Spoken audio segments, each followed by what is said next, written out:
नमस्कार, देश न्यूज में आपका स्वागत है। मैं हूं आपके साथ धर्मिष्ठा और आप देख रहे हैं हमारा खास कार्यक्रम चुनावी चक्कर। मध्य प्रदेश के चुनाव की आपको याद है कि कभी कांग्रेस के मुद्दों पर लगातार ऐसे बात हुई हो जैसे अभी हो रही है? शायद नहीं। हमेशा भाजपा ने एजेंडा सेट किया और कांग्रेस ही उसी पर बात करते रहे। इस बार कांग्रेस की अब तक की सबसे बड़ी सफलता यही है कि चुनाव के कई मैच उनकी पीछ पर हो रहे हैं। चुनावी गुणा भाग देखें तो 5 मुद्दों पर पूरी राजनीति केंद्रित है। पहला मुद्दा महिला, सनातन संस्कृति, जाति जनगणना, ओबीसी, भ्रष्टाचार और आदिवासी। इन 5 में 2 महिला और सनातन संस्कृति ऐसे मुद्दे हैं जिसे भाजपा गेम चेंजर मान रही है। केंद्र से लेकर राज्य सरकार तक और नौकरी से लेकर राजनीति तक महिलाओं के लिए आरक्षण का प्रावधान पास हो गया। राज्य की लाडली बहना स्कीम को शिवराज सरकार ब्रह्मास्त्र मान रही, तो जवाब में कांग्रेस को भी नारी सम्मान योजना लानी पड़ी। इसी तरह सनातन संस्कृति का मुद्दा भी है। इसे हम भाजपा का भी सनातन मुद्दा कह सकते हैं, बस इसका नाम बदलता है। कभी राम मंदिर, कभी काशी विश्वनाथ, कभी धर्म और कभी सनातन संस्कृति।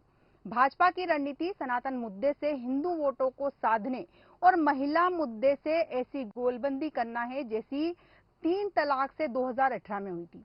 यानी हिंदू वोटर तो पूरी तरह खुश और मुस्लिम महिलाएं भी बड़ी संख्या में भाजपा के पाले में आ गई। इसके जवाब में कांग्रेस भी कथा करवाने लगी। लेकिन इन 2 मुद्दों पर बात करते हुए कांग्रेस के नेताओं को आपने कब सुना है कि ये रणनीति है या बेफिक्री? अभी कांग्रेस जातिगत जनगणना, ओबीसी को सबसे बड़ा गेम चेंजर मान रही है। तभी तो आचार संहिता लागू होने से पहले ही राजस्थान की कांग्रेस सरकार ने भी जातिगत सर्वे की घोषणा कर दी। दरअसल कांग्रेस के पास भाजपा के इन दोनों मुद्दों का सबसे बड़ा जवाब यही है। इससे कांग्रेस को हिंदू वोटों का ऐसा विभाजन होने की उम्मीद है जिससे वोटों का बड़ा हिस्सा उसके पाले में आए। इस विषय पर विस्तार चर्चा के लिए हमारे साथ हमारे स्टूडियो में मेहमान मौजूद हैं। जितेंद्र मिश्रा जी, जो कांग्रेस के प्रवक्ता हैं, कल्पना शर्मा जी, जो राजनीतिक विश्लेषक हैं, और मोहित गर्ग जी, जो भाजपा से प्रवक्ता है। आप तीनों मेहमानों का बहुत बहुत स्वागत है देश न्यूज में। मोहित जी, आप तक मेरी आवाज आ रही है? मोहित जी, आपकी आवाज आ रही है? जी जी मोहित जी, जैसा कि भारतीय जनता पार्टी अब तक जितनी भी चुनावी रणनीति बनाई है, वर्तमान में अगर देखा जाए तो भारतीय जनता पार्टी मध्य प्रदेश में जिस मुद्दे को लेकर चुनाव लड़ रही है वो महिला वाला मुद्दा है। इसके अलावा भारतीय जनता पार्टी के पास सनातन का मुद्दा है। वहीं कांग्रेस को अगर देखा जाए तो कांग्रेस लगातार भाजपा पर भ्रष्टाचार को लेकर हमलावर रही है।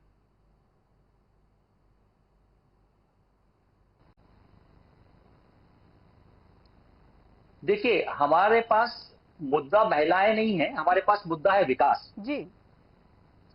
हम जाति, लिंग, वर्ण इसको लेकर राजनीति नहीं करते। अब जैसे आप सनातन की बात कर रहे हैं, जी। सनातन का मुद्दा कौन लेकर आया? I.N.I.N. के सनातन का एक सहयोगी है, उसके वर्तमान मंत्री ने क्या बयान दिया? सनातन को उन्होंने डेंगू, मच्छर, मलेरिया से उसकी तुलना की और सनातन को समूल नष्ट करने की बात की। जी। तो हम कहां से मुद्दा लेकर आए? अगर ये सनातन पर आरोप या आक्षेप लगाएंगे या हमला करेंगे तो हम उसके खिलाफ बात नहीं करेंगे। हमने मुद्दा नहीं उठाया। महिला बिल की बात करें, महिला बिल 2004 से 1998 में पहली बार आया, 2004 से अटका पड़ा था। 2008 के इनके सरकार 2014 तक रही।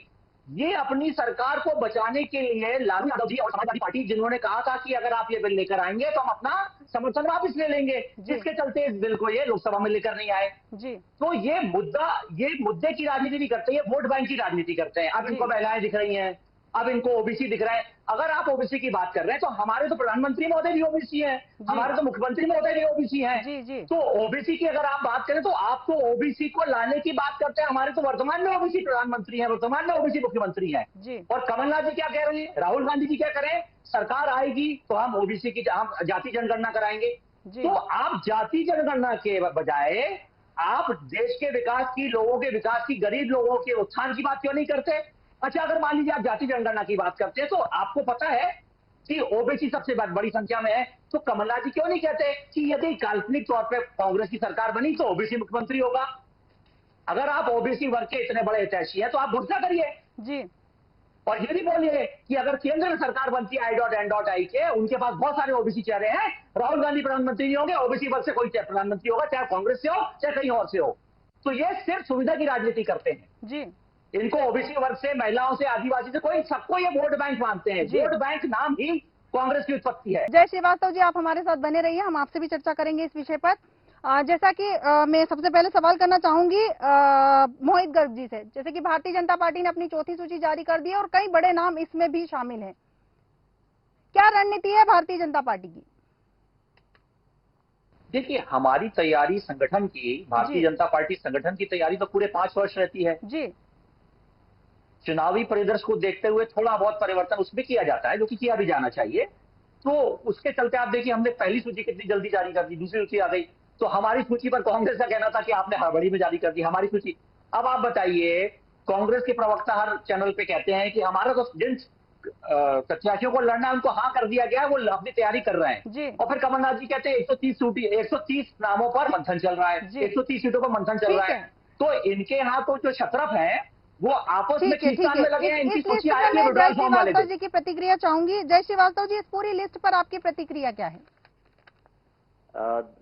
देखिए, मुझे आपके सवाल सुनाई नहीं दिया, एक बार वो रिपीट करेंगे? मैं सर पूछना चाहूंगी, इस पूरी लिस्ट पर आपकी प्रतिक्रिया क्या है? भारतीय जनता पार्टी की जो चौथी सूची है, इस पर प्रतिक्रिया मिला जुला है। मैं बहुत ज्यादा इसको स्ट्रांग नहीं मानता हूं, क्योंकि इसमें कम से कम 10 ऐसे उम्मीदवार इसमें उतारे गए हैं जो कमजोर उम्मीदवार है। इनका टिकट काट दिया होता है तो, और दूसरे अगर उम्मीदवार को वहां मौका दिया गया होता तो शायद मुझे लगता है कि उसमें अच्छा रहता।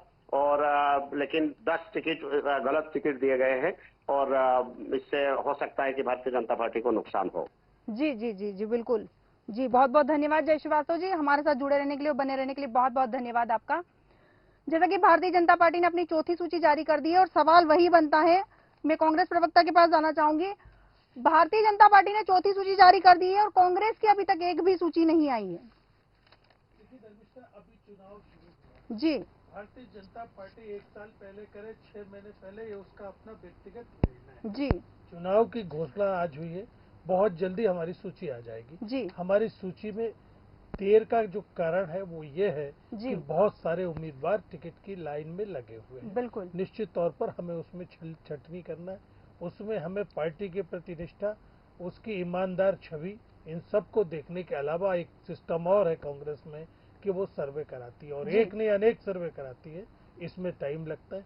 हमारे पास ये नहीं कि हम केंद्र के नेताओं को ला करके चुनाव लड़ा देंगे।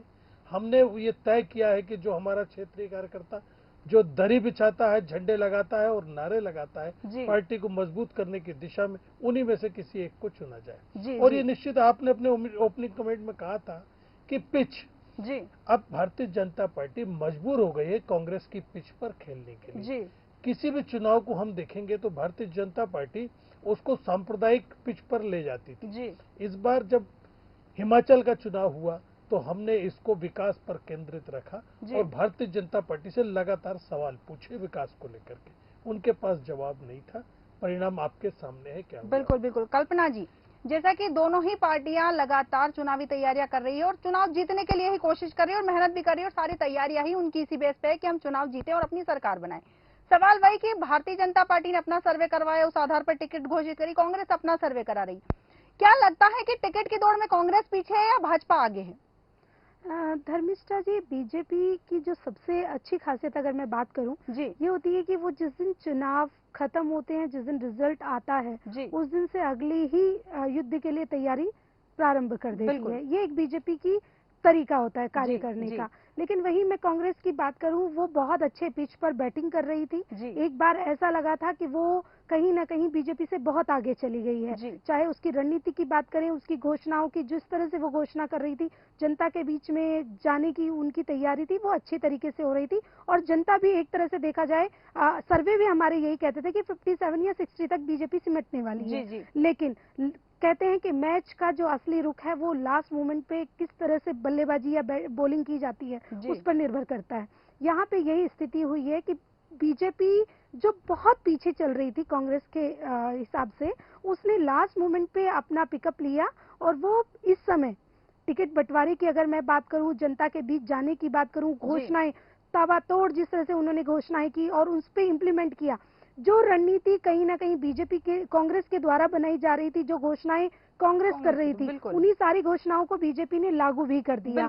तो कांग्रेस ये बात अच्छे से समझ चुकी थी कि कहीं ना कहीं हमारी पिच पर खेलने की कोशिश की जा रही है। इसीलिए उन्होंने कोशिश की कि हम 15 या 20 दिन तक शांति रखते हैं और उसके बाद लास्ट मोमेंट पे जो भी हम करेंगे, घोषणाएं करेंगे, वो करेंगे। लेकिन इसी 15 दिन का जो गैप था, जो कांग्रेस ने चुप्पी साधकर, कमलनाथ जी ने चुप्पी साधी, वो उसी का फायदा कहीं ना कहीं बीजेपी उठाती नजर आई। तो ये आने वाला समय बताएगा, क्योंकि अभी कांग्रेस की लिस्ट जारी नहीं हुई। अगर हम आज ही एनालिसिस करके ये डिसाइड कर दें कि कौन सी पार्टी जीतने या हारने वाली है, तो ये गलत होगा। लेकिन मेरा ये कहना है कि कहीं ना कहीं बीजेपी आज की कंडीशन में कांग्रेस से आगे इस सारे मामलों में चल रही है। कांग्रेस को जो सबसे बड़ा खामियाजा उठाना पड़ता है, वो हमेशा लेट लतीफी का उठाना पड़ता है। जनता के बीच मैसेज देने का जो काम उनको बहुत पहले कर देना चाहिए। 15 दिन की चुप्पी ना साधते हुए उनको अपनी बैटिंग करते रहने चाहिए। तो लेकिन उसमें कहीं ना कहीं मुझे ऐसा लगता है कि कांग्रेस कहीं ना कहीं, जितेंद्र जी, जैसा कि कल्पना जी ने कहा कि कांग्रेस कहीं ना कहीं पीछे है।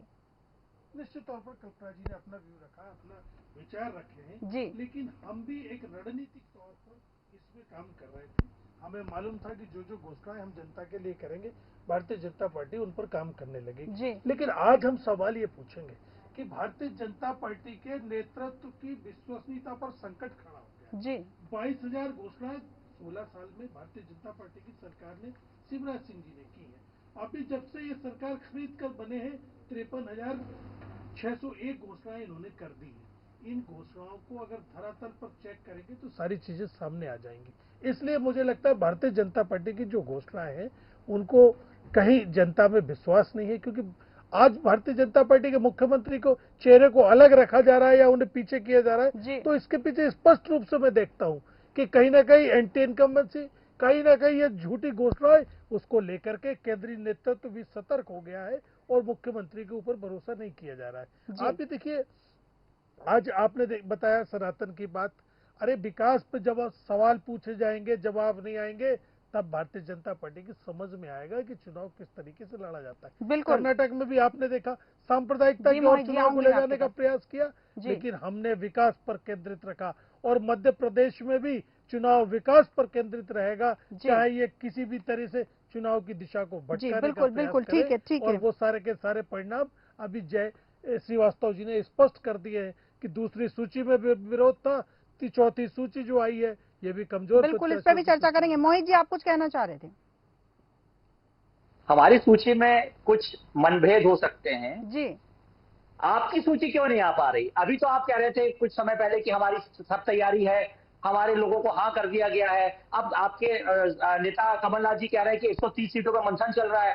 तो वैसे भी इनकी परंपरा है, चुनाव की जिस दिन विड्रॉल की तिथि होती है तब तक इनका मंथन चल रहा होता है और टिकट देते हैं एक को, और बाद में 3:45 बजे, जब 4 बजे विड्रॉल की अंतिम तिथि होती है, 3:45 बजे नया आदमी बी फॉर्म लेके पहुंच जाता है। तो ये कोई कांग्रेस के लिए नई बात नहीं है। और सबसे बड़ा इसका कारण होता है इनकी शतरफ। विंध्य प्रदेश में अजय सिंह जी, मालवा में कुछ हद तक, खरगोन साइड में यादव जी, भोपाल के आसपास दिग्विजय सिंह जी। तो जो इनके शतरफ है उनके एरिया बटे हुए हैं। उस एरिया में अगर आप उनके लोगों को टिकट नहीं देंगे तो उनका पूरे अंतिम समय तक प्रयास रहता है कि हम आपको सूची जारी नहीं करने देंगे जब तक कि हमारे आदमी को टिकट नहीं मिलेगी। तो सर्वे जो इनके होते हैं वो सर्वे फाइल में लगाने के लिए होते हैं। अगर आपके सर्वे हो गए तो फिर खींचतान क्यों चल रही? सर्वे तो आपने कई महीने पहले करा लिए, अभी तक आपका मंथन क्यों चल रहा है? सर्वे में अगर एक व्यक्ति का नाम आया है उसको टिकट दे दीजिए आप, फिर मंथन किस बात का कर रहे हैं? अगर आप सर्वे पर डिपेंडेंट है तो सर्वे के हिसाब से जो व्यक्ति आपका सर्वश्रेष्ठ है उसको टिकट दे दीजिए।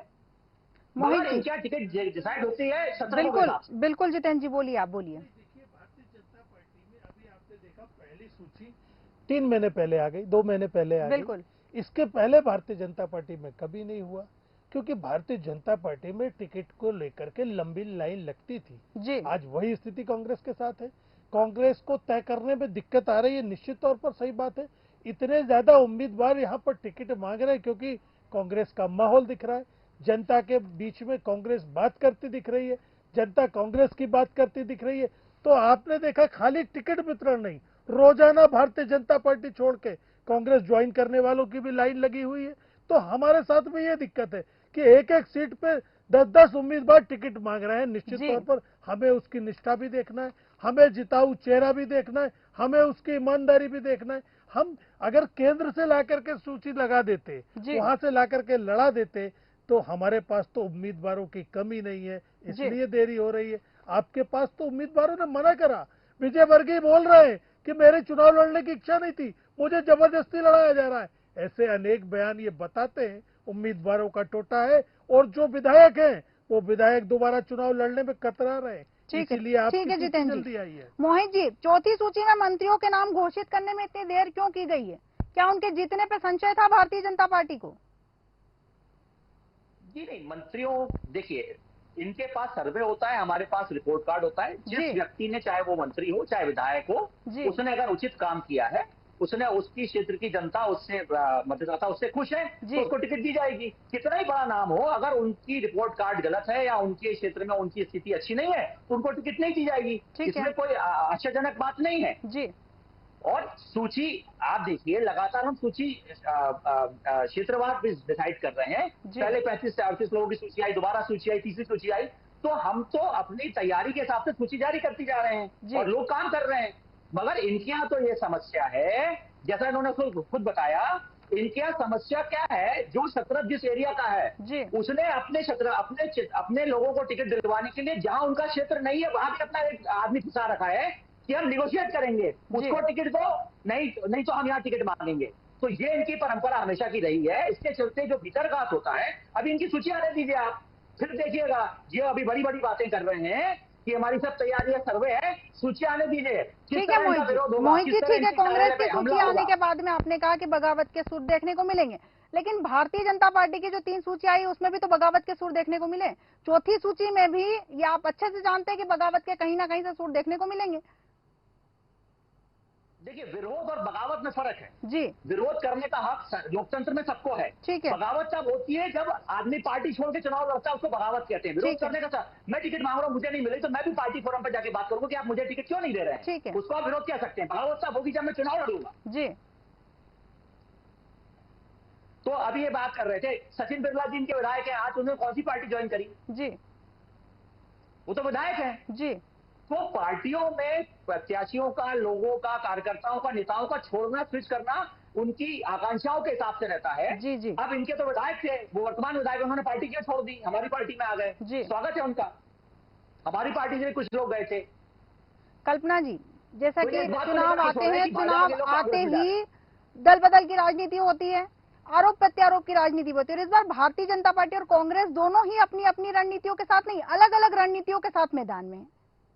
बिल्कुल धर्मिष्ठा जी, इस बार का चुनाव जितने भी पहले चुनाव हुए उनसे बहुत अलग तरह का चुनाव है जी। क्योंकि इसमें अगर बात की जाए कांग्रेस की, तो कहीं वही बीजेपी की अगर मैं बात करूं तो बीजेपी कहीं ना कहीं कमोवेश वो स्थिति में है कि वो नहीं समझ पा रही थी कि उनको, सोचिए सांसदों को अगर उतारना पड़ा तो स्थितियां उतनी सामान्य तो बीजेपी के लिए नहीं थी। और बीजेपी का कभी भी चुनाव अगर देखा जाए तो वो कभी कांग्रेस से होता ही नहीं। पिछले अगर 2018 की मैं बात करूं तो कहीं ना कहीं उन्हीं के कार्यकर्ता, उन्हीं के लोग उनसे नाराज थे, जिसका खामियाजा बीजेपी ने भुगता। इस बार उन सीटों के जो पहली 2 सूची जारी हुई, जिन सीटों पर कार्यकर्ताओं द्वारा बीजेपी के अपने कैंडिडेट को हरा दिया गया था, उन सीटों पर उन्होंने सबसे पहली 2 सूची जारी की। तो उन दोनों सूचियों में कोशिश ये की गई उन बड़े चेहरों को उतार दिया जाए जिनको लेकर के कमोवेश ऐसी स्थिति ना बने जैसे कि 2018 के चुनाव में देखने को मिली। लेकिन क्या ये इतना सामान्य होगा, ये आने वाला समय ही बताएगा। वहीं अगर मैं कांग्रेस की बात करूं तो कांग्रेस कभी भी बहुत अच्छा एक बार परफॉर्मेंस देने की कोशिश करती है, लेकिन अगर जनता के बीच में मैसेज देने की बात करें तो 2018 में जनता ने बीजेपी कांग्रेस को चुना, लेकिन वो सत्ता पर काबिज नहीं रह पाई, क्योंकि कहीं ना कहीं उनकी खुद की नीतियां, खुद की ऐसी होती कि उन्हीं के लोग उनसे नाराज होकर छिटक के चले गए। तो सबसे बड़ा सवाल ये उठता है कि अगर इस बार भी जनता उन्हें चुनती है तो क्या वो अपनी सीटों को बचा पाएंगे, क्या फिर से दल बदल की राजनीति नहीं होगी? वही बीजेपी के लिए इतना सरल डगर तो नहीं है ये, क्योंकि ये चुनाव कहीं ना कहीं नाराज कार्यकर्ता, मैं फिर कहूंगी कि बीजेपी कभी भी दूसरे कांग्रेस के दम पर चुनाव नहीं लड़ती। सिंबल जो उनका है, जो उनके वोटर्स हैं, वो कहीं ना कहीं बीजेपी को ही वोट देते हैं, उसमें कहीं ना कहीं वो कोताही नहीं बरतते। लेकिन क्योंकि कांग्रेस की जो रणनीति है, कांग्रेस का जो जनता के बीच में एक मैसेज जरूर जाने गया है कि 2018 के बाद अगर हम फिर से उन्हें चुनते हैं तो क्या वो फिर से संभाल पाएगी सत्ता, एक बहुत बड़ा सवाल है। बिल्कुल जितेंद्र जी, जैसा कि कल्पना जी ने कहा कि अगर जनता आपको आशीर्वाद देती है और आपकी सरकार बनती है तो क्या आप अपनी सरकार संभाल पाएंगे? देखिए, ये आरोप लगाना भी जायज है आपका जी, लेकिन हमारा ये कहना है कि ये चीजें बार बार नहीं होती हैं। अब की बार जनता का जो मन दिख रहा है और जो जनता का प्रदर्शन होगा उसमें इस बात की कोई गुंजाइश नहीं होगी कि हम दो विधायकों के बहुमत से आए या 4 विधायकों के बहुमत से आए। इस बार 150 से कांग्रेस आएगी ताकि दल बदल वाले कहीं भी कोशिश कर सके, भारतीय जनता पार्टी जैसी पार्टियां खरीद फरोख्त न कर पाए। इस बहुमत से कांग्रेस आने जा रही है मध्य प्रदेश, छत्तीसगढ़ और राजस्थान। जी मोहित जी, जैसा कि जितेंद्र जी ने कहा, जी सुन पा रहे हैं आप? अपना कुनबा आप बचा नहीं पाए। जी, अपना कुनबा आप बचा नहीं पाए। सार्वजनिक तौर पर सिंधिया जी को बोला गया जो तुमसे बने कर लो, जबकि सिंधिया जी ने चंबल क्षेत्र में कितनी बड़ी विजय उस समय कांग्रेस को दिलवाई थी। आपको उनका जो सम्मान, उचित सम्मान उनको देना चाहिए था। उतने बड़े कद के नेता रहे हैं वो आपकी पार्टी के, आपने सम्मान नहीं दिया। उन्होंने उससे शुभ होकर आपकी पार्टी छोड़ दी। हम थोड़ी उनको बुलाने गए थे। और उसके बाद जब दोबारा उपचुनाव हुए तो आप ही के पार्टी से जो छोड़कर प्रत्याशी आए थे वो भारतीय जनता पार्टी के सिंबल पे, भारतीय जनता पार्टी के निशान पर जीते कि नहीं जीते। तो इसका मतलब यह है कि जो गलती आपको खंडित जनादेश देकर जनता ने की थी उसको 2019 के उपचुनाव में जनता ने सुधार लिया। तो सवाल यह है कि आपकी, देखिए अभी आप बोल रहे हैं 150 सीटें आएंगी, आपकी तो सरकार बन चुकी। काल्पनिक सरकार के मुख्यमंत्री कमलनाथ जी बन गए, आपकी काल्पनिक सरकार के पोर्टफोलियो बढ़ चुके हैं। कौन हेल्थ मिनिस्टर बनेगा, कौन फाइनेंस मिनिस्टर बनेगा, कौन पीडब्ल्यूडी मिनिस्टर बनेगा। इसीलिए आपकी पार्टी में जो आपकी लाइन लगी है ना, वो काल्पनिक सरकार के कारण लाइन लगी हुई है। उसका भुगतान आप अभी टिकट बढ़ने के बाद करेंगे। जितेंद्र जी, हमें इंतजार रहेगा। आपको बहुत बहुत बधाई जो आपने सरकार बनने के लिए शुभकामनाएं दी। हमें इंतजार रहेगा जो विरोध की बात आप कर रहे हैं। लेकिन इतना तय मानिए, चुनाव को कहीं भी भटकाने का प्रयास करेंगे, चुनाव को हम विकास पर केंद्रित रखेंगे। चुनाव में हम वो सवाल पूछेंगे, 4.5 लाख करोड़ रुपए का मध्य प्रदेश पे कर्ज है, विकास क्यों नहीं दिखाई दे रहा, कितनी स्मार्ट सिटी मध्य प्रदेश में हुई, कितनी की घोषणा आपने की, ये भी सवाल उठेंगे। प्रधानमंत्री मध्य प्रदेश आएंगे तो उनसे भी महंगाई और बेरोजगारी। 18 महिलाओं के साथ मध्य प्रदेश में रोज बलात्कार क्यों होता है, आदिवासी के सर पे पेशाब क्यों किया जाता है, ये जवाब देना मुश्किल पड़ेगा आपको, यह समय बताएगा। मोहित जी, देखिए अगर विकास की राजनीति आप कर रहे होते तो सरकार, जनता आपको घर नहीं बिठाती। लगातार 2003 से आप घर बैठे हैं। के चुनाव ने आपको बता दिया है कि आपका धरातल खिसक गया है। 70 साल आपने देश पर राज किया, लगभग 67 ईयर। अगर आपने देश को विकास की तरफ ले गए होते तो आज आपकी पार्टी 44-50 सीटों पर देश में नहीं बैठी होती। और जो राज्य स्तर की पार्टियां हैं उनके साथ आपको गठबंधन नहीं करना पड़ता कि मोदी को हराना है तो सबको साथ आना पड़ेगा। 28 दल नेता मिलकर भारतीय जनता पार्टी ने क्या गठबंधन नहीं किया है?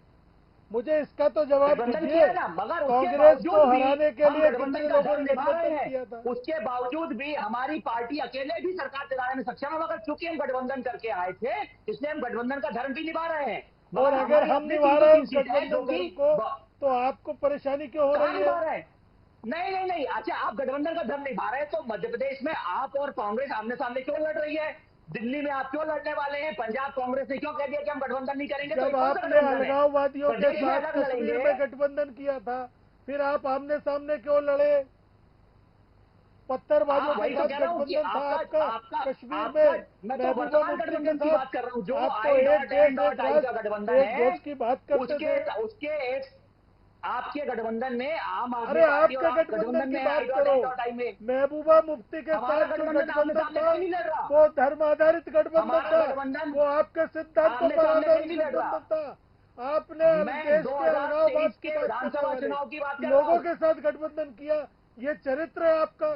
कश्मीर में 2 झंडे के नीचे आप काम कर रहे थे, आपने देखा ये चरित्र का। कश्मीर में 370 हमने हटाई, आज वहाँ शान से तिरंगा लहराता है। कश्मीर में 370 किया। अलगाववाद। मोहित जी, जितेंद्र जी, ये चर्चा का विषय नहीं है, हम मुद्दे से भटक रहे हैं। कल्पना जी, जैसा कि भारतीय जनता पार्टी की चौथी सूची आ चुकी है, कांग्रेस की वर्तमान में अभी तक एक भी सूची नहीं आई है, क्या लगता है कि भारतीय जनता पार्टी की जो सूची आई है उसके आधार पर कांग्रेस कई टिकटों में हेरफेर करेगी? क्योंकि कहीं ना कहीं कांग्रेस ने भी अपनी टिकटें तो सोच ली है, किस किस को कहाँ किस पद से उतारना है, किस सीट पर प्रत्याशी बनाना है। ऐसे में क्या है, सूची देखने के बाद कांग्रेस के ऊपर दबाव की रणनीति अपनाएगी? देखिए, बिल्कुल कोशिश करेगी कांग्रेस, क्योंकि वो जानती है कि इसमें से बहुत सारी ऐसी सीटें हैं जो कहीं ना कहीं पहले समय में कांग्रेस की ही गढ़ रही जी। उसमें कांग्रेस के ही कैंडिडेट जो बीजेपी में आए, चुनाव लड़े और जीत के भी आए, तो कहीं ना कहीं उनके लिए वापस से वो सीट हासिल करना, क्योंकि देखिए मूल रूप से अगर देखा जाए वो कहीं ना कहीं कांग्रेस की सीट थी, चेहरा उसमें बहुत मायने रखता था। बिल्कुल। तो उस हिसाब से देखा जाए कांग्रेस अपनी पूरी दमखम लगाएगी उन सारी सीटों पर, और बीजेपी ने जो सूची जारी की उसमें सच में ऐसे बहुत सारे नाम हैं जिनको लेकर के बीजेपी भी कमोवेश उसी स्थिति में है जिस तरह से कांग्रेस की स्थिति रही होगी, क्योंकि वो सारे चेहरे आज की स्थिति में जीतने की स्थिति में नहीं है, उनका कहीं ना कहीं विरोध किया जा रहा है, उन्होंने अपने क्षेत्र में कार्य उस तरह से नहीं किए, तो कहीं ना कहीं नाराजगी जरूर बीजेपी में भी देखने को मिलेगी। बहुत सारे ऐसे कार्यकर्ता थे जिन्होंने ये शिकायत की थी कि इन चेहरों को लेकर के क्षेत्र में आप टिकट ना दिया जाए, लेकिन बीजेपी ने जो सूची जारी की उसमें कम से कम 10 या 15 नाम कहीं ना कहीं वही सारे नाम है जिनको लेकर के नाराजगी थी। तो ये आने वाला समय बताएगा कि कांग्रेस की सूची के बाद सही डिसीजन जो होगा वो मतलब दोनों ही पार्टियों की जब सूची जारी हो जाएगी तभी लेना संभव हो पाएगा। दूसरा कि एक सबसे बड़ी बात दोनों ही पार्टियों के लिए एक चीज जरूर मैं कहना चाहूंगी कि कांग्रेस हो चाहे बीजेपी हो, दोनों ने ही इस बार जिस तरह से फ्री बाटों की बात की है, जनता के बीच जो मैसेज देने की बात की है, वो कहीं ना कहीं चुनावी हवा का रुख बदलने के लिए बहुत महत्वपूर्ण होगा, क्योंकि फ्री एक ऐसी लत लग गई है लोगों को कि उसके आगे विकास की सारी बातें बेबुनियाद साबित होती है। तो ये आने वाला समय बताएगा कि ऊंट किस करवट बैठने वाला। बिल्कुल कल्पना जी, सही कहा आपने कि मुफ्त की जो रेवड़ी बांटने का जो कल्चर है बंद होना चाहिए, क्योंकि जनता मुफ्त में अब चीजें नहीं चाहती है, जनता केवल विकास चाहती है। मोहित जी, जैसा कि भारतीय जनता पार्टी की 3 सूची के बाद विरोध के स्वर उठे थे, 4थी सूची के बाद भी कुछ लोग संभवतः असंतुष्ट होंगे ही, तो उन असंतुष्टों को संतुष्ट करने के लिए भारतीय जनता पार्टी की क्या रणनीति है? देखिए, हमारा इतना बड़ा और संगठित परिवार है जी, तो अगर किसी बात को लेकर मतभेद है तो उनको बुला के घर बैठ के उनको बुलाकर चर्चा करके उसका निदान किया जाएगा। जी, आप बताइए, जब हमने पहले सूची निकाली तो उन्होंने कहा ऐसा होगा, विरोध होगा, तो विरोध तो देखिए, विरोध करने के लिए तो सब स्वतंत्र हैं। मैंने पहले ही आपको कहा कि बगावत और विरोध में फर्क है जी। इनके बगावत, मैंने इसीलिए शब्द अपना यूज किया है असंतुष्ट। असंतुष्ट जो होंगे उसे आप संतुष्ट करने के लिए क्या रणनीति अपनाएंगे? देखिए, परिवार में 3 भाई होते हैं, 4 भाई होते हैं, तो उनके बीच में भी किसी बात को लेकर संतोष होता है, तो घर में बैठकर जिस तरह चर्चा की जाती है, हमारा बड़ा परिवार, संगठित परिवार है, अनुशासन के साथ हम लोग राजनीति करते हैं। तो हमारी पार्टी जो कि कैडर बेस कही जाती है, अनुशासनात्मक पार्टी कही जाती है, तो उनको सबको बुलाकर उनके पास जाकर बैठकर चर्चा की जाएगी, उनको बताया जाएगा कि ये जो निर्णय लिया गया है उसका क्या कारण है, और उसको उस निर्णय के साथ उनको पार्टी के लिए काम करने के लिए प्रेरित किया जाएगा, और जो कि हम भूतकाल में भी करते रहे हैं। और ये तो चुनावी लोकतंत्र की परंपरा है कि टिकट एक व्यक्ति को दी जाएगी तो दूसरा व्यक्ति असंतुष्ट हो सकता है, मगर उसको मनाना, उसको समझाना, वो कला होती है, वो पार्टी और संगठन की अनुशासन की बात होती है, जो कि हमारी पार्टी में हमेशा से विद्यमान है। जी मोहित जी, जैसा कि आपने कहा कि असंतुष्टों को समझाएंगे, मनाएंगे, ये कोशिश तो सेंट्रल कर ही रहा है, केंद्र कर ही रहा है, केंद्रीय नेतृत्व तो कर ही रहा है, लेकिन फिर भी असंतुष्टों को संतुष्ट करना बड़ी चुनौती बना है भारतीय जनता पार्टी के लिए। देखिए, बहुत सारे लोग जिनको पहले से पता था कि हमको टिकट नहीं मिलेगी, उनको पार्टी संगठन ने बोल दिया होगा कि आपको टिकट हम नहीं दे पाएंगे, आपको पार्टी का कार्य, मगर चूंकि वो महत्वाकांक्षी थे तो पार्टी छोड़ के दूसरी पार्टी में चले गए। ठीक है, अब सवाल ये है कि क्या वो पार्टी उनको जिस जगह पर वो छोड़कर गए वो टिकट देगी? अगर वो टिकट देती है कांग्रेस, तो वहां जो कांग्रेस का संभावित प्रत्याशी था जो काफी समय से तैयारी कर रहा था, क्या वो बीजेपी से गए उस नेता के लिए काम करना चाहेगा? जी, तो जितनी बड़ी हमारे यहाँ से तो वो चले गए, मगर उससे ज्यादा बड़ी चुनौती कांग्रेस के लिए है कि जिस क्षेत्र से आपने उस व्यक्ति को लिया है, अगर उस व्यक्ति को आप टिकट देते हैं तो जो आपका ओरिजिनल कार्यकर्ता है कांग्रेस का, वो आपसे नाराज हो जाएगा, उसको आप कैसे मनाएंगे? जी जी जी जितेंद्र जी, देखिए 28 लोगों को जब ये लेके गए थे तब किस परिस्थिति से गुजरे थे? मोहित जी, डिफेंड करने से पहले ये तो सोच लो कि जवाब में क्या मिलेगा आपको, क्या सोचा था आपने और क्या किया था अपने कार्यकर्ता के साथ। देखिए, असल में है क्या धर्मिष्ठा, भारतीय जनता पार्टी के अंदर बहुत विरोध है, इसीलिए मुख्यमंत्री को किरारे किया गया, इसीलिए 4-4 लोग मुख्यमंत्री बनने की होड़ की वजह से विधानसभा चुनाव लड़ाया गया, लेकिन संभलने वाली आप कह रहे हैं कि वो लड़ना नहीं आप ये बताइए, एक प्रदेश में 32 और 35 दौरे प्रधानमंत्री के, विधानसभा चुनाव जीतने के लिए अगर तय किए जा रहे हैं, अगर गृह मंत्री यहाँ पर लगातार बैठे हुए हैं, यहाँ आपकी पर अगर सरकार- 12 जब आपकी केंद्रीय सरकार मंत्री थी- लगातार उतार दिए गए हैं, इसका मतलब है कि भारतीय जनता पार्टी में अंदर खाने सब अच्छा नहीं चल रहा है। जहां उम्मीदवार लोकल में नहीं मिलता है, उसे हिमाचल से ला करके चुनाव लड़ा देंगे। जी ये मोहित जी, भारतीय बिल्कुल। जनता पार्टी की हालात हकीकत है। जी मोहित जी। कांग्रेस कह रही है हमने सांसद उतार दिए। जी। आपके पास कितने सांसद हैं? आप किसको उतारोगे? आपके पास तो है ही नहीं, आप कैसे उतारोगे? और हमने जिन नेताओं को उतारा है वो मूलतः हमेशा से मध्य प्रदेश के निवासी है, मध्य प्रदेश के नेता है। आप क्या होती होगी परंपरा, अगर कभी कोई व्यक्ति सांसद बन गया तो क्या वो विधायक नहीं लड़ सकता? आपको उदाहरण देता हूं, आपके स्वर्गीय सुभाष यादव जी लोकसभा जीते, फिर लोकसभा हारे, उसके बाद विधानसभा लड़े, आपने उनको उप मुख्यमंत्री बनाया। तो ये कोई लोकतंत्र के बाहर, संविधान से अलग बात कर रहे हैं क्या हम? अगर वो सांसद कोई व्यक्ति है तो क्या वो लोकसभा विधानसभा नहीं लड़ सकता? शिवराज जी को जब मुख्यमंत्री बनाया वो दिल्ली में सांसद थे, उसके बाद उनको मुख्यमंत्री बनाया गया, उन्होंने विधानसभा चुनाव लड़ा। तो ये तो सब पार्टियों में होता है। इसमें कौन सी अजीब आश्चर्यजनक बात है कि सांसद को हम विधायक नहीं लड़ा सकते या विधायक को हम सांसद नहीं लड़ा सकते? तो इस पर टिप्पणी करना तो बहुत ही आश्चर्यजनक है। क्या ये संविधान के विरुद्ध है? और ये पार्टी, हमारी पार्टी में हर कार्यकर्ता, हर नेता पहले कार्यकर्ता है। उसको जो आदेश पार्टी का नेतृत्व देता है वो उसके सराखों पर होता है, उसका वो निर्वहन करता है। आपके यहाँ की तरह नहीं चलता छत्रपों का कि जो मैंने कह दिया पार्टी को वो करना पड़ेगा। हमारे यहाँ जो पार्टी कहती है वो कार्यकर्ता या नेता करता है। तो ये जी ठीक है कल्पना जी, जैसे कि भारतीय जनता पार्टी में शिवराज जी कह चुके थे कि मैं चुनाव नहीं लड़ूंगा, वैसे ही कमलनाथ जी ने कहा था कि मैं चुनाव नहीं लड़ूंगा, लेकिन केंद्रीय संगठन ने जब कहा तो उन दोनों ने चुनाव लड़ने की, उनकी टिकट भी घोषित हो गई। शिवराज जी तो बुधनी से लड़ रहे हैं, कमलनाथ जी भी छिंदवाड़ा से लड़ेंगे, कहीं ना कहीं ये फिक्स ही है। तो ऐसे में बड़ी बात यह है कि जो दिग्गज थे वो चुनाव नहीं लड़ना चाहते थे, संगठन ने उन्हें मैदान में उतार दिया। ऐसे में वो कितना मैदान में टिक पाएंगे और खेल पाएंगे? देखिए, सबसे बड़ी बात, मैं ये इस बात से बिल्कुल मना नहीं करूंगी कि सांसद चुनाव विधानसभा का लड़ते हैं, लेकिन इसमें देखने की बात ये थी कि इसमें जितने भी बड़े चेहरे थे वो सारे वो चेहरे थे जो कहीं ना कहीं अपने बेटे, अपने भाई, अपने परिवार के लिए टिकट मांग रहे थे। क्योंकि देखिए, अगर मैं बात करूं आपके कैलाश विजयवर्गीय, क्योंकि आकाश विजयवर्गीय पहले से विधायक थे। जी तो बिल्कुल मोहित जी, आऊंगी मैं आपके पास। सब लोग यही चाहते थे कि हमारे बेटे को टिकट मिले। गोपाल भार्गव खुद चाहते थे कि मेरे बेटे को, क्योंकि उसने बहुत काम किया था, उनको टिकट चाहते थे। वहीं नरेंद्र सिंह तोमर खुद अपने बेटे के लिए टिकट की मांग कर रहे थे। ये वो सारे वो चेहरे थे कि जो अपनी बच्चों के लिए दुल्हन लेने जा रहे थे और खुद दूल्हा बन के लौटे हैं। तो ये एक बड़ा सवाल बनता है कि उम्र के किस पड़ाव पे आपको विधानसभा चुनाव लड़ाया जा रहा है, और जिस समय राजनीति के आप उस पर बैठे हो जहां प्रबंधन समिति को देख रहे हो, वहीं आपको विधानसभा का चुनाव लड़ना पड़े, आप दूसरों के लिए टिकट की बात करते हो। तो ये कहीं ना कहीं एक अचानक से एक ऐसा डिसीजन था जिसको देखकर सुनकर सब भौचक्के रह गए। तो कहीं ना कहीं हम इस बात से मना नहीं करेंगे, लेकिन क्योंकि राजनीति में मैंने फिर कहा कि ये वही स्थिति थी, क्योंकि जानते थे कि पिछले 2018 में कार्यकर्ताओं ने नाराज होकर इन्हीं सारे सीटों पर अपने कैंडिडेट को हराया था, अपने ही लोगों ने। तो इस बार उनको साधने की कोशिश की गई, इसलिए इन लोगों को उतारा गया। लेकिन कहीं ना कहीं इतना सरल ये डगर नहीं है, क्योंकि सब जानते हैं कि नरेंद्र सिंह तोमर जी की सीट से लेकर के, अगर मैं आपको कैलाश विजयवर्गीय बाकी सबकी बात करूं तो उनकी वही स्थिति है कि वो भाग दौड़ की उस तरह की स्थिति में नहीं है कि वो इस तरह से कर पाए। और दूसरा कि ये सच है धर्मिष्ठा जी कि सरकार किसकी भी बने, कमल जरूर खिलना है, चाहे वो कमलनाथ हो चाहे वो कमल। बिल्कुल बिल्कुल, मैं आपकी बात से सहमत हूँ, बिल्कुल मैं आपकी बात से सहमत हूँ। मोहित जी, आप कुछ कहना चाह रहे थे?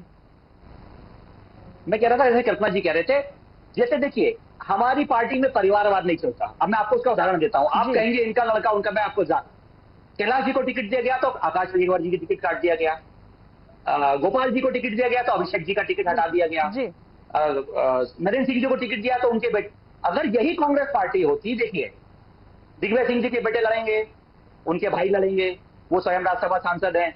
तो अब जैसे उदाहरण देंगे राजनाथ सिंह जी का, राजनाथ सिंह जी के लड़के विधायक हैं जी। अब मगर वो अगर राजनाथ सिंह जी के बेटे हैं तो उनको मंत्री भी बनाया जाता, मगर वो मंत्री नहीं बनाए गए। वो अपनी, देखिए किसी परिवार का बेटा होना या बेटी होना, किसी का, देखिए अमित शाह जी के बेटे बीसीसीआई में सेक्रेटरी होना कोई राजनीतिक पद नहीं है, वो एक संगठन है। तो आप बताइए बीसीसीआई का सचिव होने के लिए कोई नॉर्म्स है क्या? जी नहीं है ना। तो आप बताइए, यही कांग्रेस में जो परिवारवाद है। अच्छा बताइए, प्रियंका जी की आप क्वालिफिकेशन बता दीजिए, प्रियंका जी की क्या क्वालिफिकेशन है? प्रियंका जी सालों साल शासकीय बंगले में रही, शासकीय सिक्योरिटी में, उनका क्या क्वालिफिकेशन थी? क्या वो सांसद थी, क्या वो विधायक थी, कौन से पद पर थी कांग्रेस में, कौन से पद पर थी? चलिए बताइए, आपने क्यों सालों साल उनको बंगला और गाड़ी और सिक्योरिटी दी? क्योंकि वो गांधी परिवार की सदस्य थी, इसलिए दिया आपने। राहुल जी समझ में आता है, सोनिया जी समझ में आता है, प्रियंका जी क्या थी? बाद में उन्हें समझ में आता है कि इससे तो हम खुद गिर गए। जी तब फिर वो उसको इधर उधर की बात करने लगते हैं। बताइए ना। देखिए, अमित शाह के बेटे बीसीसीआई के चेयरमैन बने हैं, वो पिताजी के परिवारवाद के कारण बने हैं, कोई विशेष योग्यता नहीं है उनके अंदर। और जो पंकज सिंह की बात कर रहे हैं वो भी परिवारवाद की देन है। कोई पंकज सिंह जी इतने योग्य नहीं है कि उनको जनता जनार्दन की आवाज पे चुन के आए, कोई बहुत बड़े गांधी नहीं है वो। इसलिए मेरा ये कहना है, प्रियंका जी की क्या योग्यता है? पड़ेगा कि कहीं हमारे योग्यता बताइए ना जी। रहा सवाल भारतीय जनता पार्टी, प्रियंका जी की योग्यता आज बताइए, परिस्थितियां बदली हुई कौन सा चुनाव जीती है। है? इस सबको आपको स्वीकार करना पड़ेगा कि भारतीय जनता पार्टी के पास कहीं ना कहीं जीत का संकट है, कहीं ना कहीं उम्मीदवारों का टोटा है, जिसको लेकर के बड़े नेताओं को चुनाव लड़ा गया। आप ये बताइए, कैलाश विजयवर्गीय कह रहे हैं कि मेरी तो मन ही नहीं था चुनाव लड़ने का, क्यों लड़ाया गया फिर उनको? जी क्योंकि कहीं ना कहीं इंदौर में उनकी मानसिकता भारतीय जनता पार्टी पार्टी ने आदेश दिया, इसलिए इनको दांव पर लगाया गया। अगले दिन लेकिन बहुत देर हो चुकी है। आज भारतीय जनता पार्टी की सरकार की छवि है सामने आ गई है। आदिवासी अत्याचार, महिलाओं का बलात्कार, लॉ एंड ऑर्डर, कल्पना जी, कल्पना जी आपके पास आने चाहूंगी, अंतिम प्रतिक्रिया चाहूंगी आपकी। ये डैमेज कंट्रोल करने का प्रयास। जी जितेंद्र जी, कल्पना जी अंतिम प्रतिक्रिया चाहूंगी आपकी। जैसे कि वर्तमान में चुनाव चल रहे हैं और चुनाव की तैयारियों को लेकर सभी पार्टियां अपनी अपनी कमर कस चुकी है और मैदान में उतर भी चुकी है। ऐसे में क्या लगता है कि भारतीय जनता पार्टी ने जो चौथी सूची जारी करी है उसमें कई वो नाम ऐसे हो सकते हैं जिनको विरोध के स्वर नजर आएंगे, या कांग्रेस की सूची आने के बाद में कांग्रेस में जो विरोध के स्वर नजर आएंगे उससे कांग्रेस कैसे निपटेगी और भारतीय जनता पार्टी अपने विरोध के स्वरों से कैसे निपटेगी? देखिए, Bharatiya Janata party cadre based party है। भारतीय जनता पार्टी में अगर नाराजगी भी होगी, देखिए इस बार सबसे ज्यादा भारतीय जनता पार्टी में देखा जाए तो काफी लोग कांग्रेस में गए, और बीजेपी का सबसे बड़ा ड्रॉबैक अगर मैं देखूं तो सबसे बड़ा ड्रॉबैक ये रहा कि उनके बड़े चेहरे चले गए और उनकी मान मुनव्वत नहीं की गई। ये एक बहुत बड़ी बात थी कि संगठन ने उस और ध्यान ही नहीं दिया। वहीं अगर मैं कांग्रेस की बात करूं तो कांग्रेस की जब तक सूची नहीं आती तब तक कुछ भी कहना जल्दबाजी होगा, और कोई भी बात जल्दबाजी में पत्रकारों के लिए कहना मुझे ऐसा लगता है धर्मिष्ठा जी उचित नहीं होगा। लेकिन बीजेपी के लिए सबसे बड़ी बात ये रहेगी कि देखिए, बीजेपी में अगर नाराजगी के स्वर भी उठेंगे, जिस तरह से देखा जाए कि कोई भी व्यक्ति अगर अपनी नाराजगी जाहिर करेगा तो वो कहीं ना कहीं बंद कमरे में अपनी जाहिर करता है, अगर सार्वजनिक रूप से कर भी देता है तो कहीं ना कहीं बहुत दबे स्वर में करता है। तो ये एक बहुत बड़ी खासियत होती है, क्योंकि वहाँ जो कमांड है वो कमांड जिन हाथों में ये चीज बहुत मायने रखती है। तो कांग्रेस की जब तक सूची नहीं आती तब तक कुछ भी कह देना मुझे ऐसा लगता है बहुत जल्दबाजी होगी। बिल्कुल सही कहा आपने, जैसे कि जब तक कांग्रेस की सूची नहीं आ जाती तब तक कुछ भी कहना बहुत जल्दबाजी होगी। जितेंद्र जी, मोहित जी और कल्पना जी, आप तीनों का हमारे साथ चर्चा में बने रहने के लिए बहुत बहुत धन्यवाद। जैसा कि हमारे सभी मेहमानों ने कहा कि वर्तमान में राजनीति चल रही है और राजनीति चुनाव की तैयारियों में लगे हुए हैं सभी राजनीतिक दल। ऐसे में देखना दिलचस्प होगा कि कौन सा राजनीतिक दल जनता के मन पर हावी होता है। भारतीय जनता पार्टी ने अपनी चौथी सूची जारी कर दी है और कांग्रेस की अभी तक एक भी सूची नहीं आई है, और वर्तमान में सभी की नजरें कांग्रेस की सूची पर लगी हुई है। हमारे आज के खास कार्यक्रम चुनावी चक्कर में इतना ही। आप बने रहिए देश न्यूज के साथ। नमस्कार।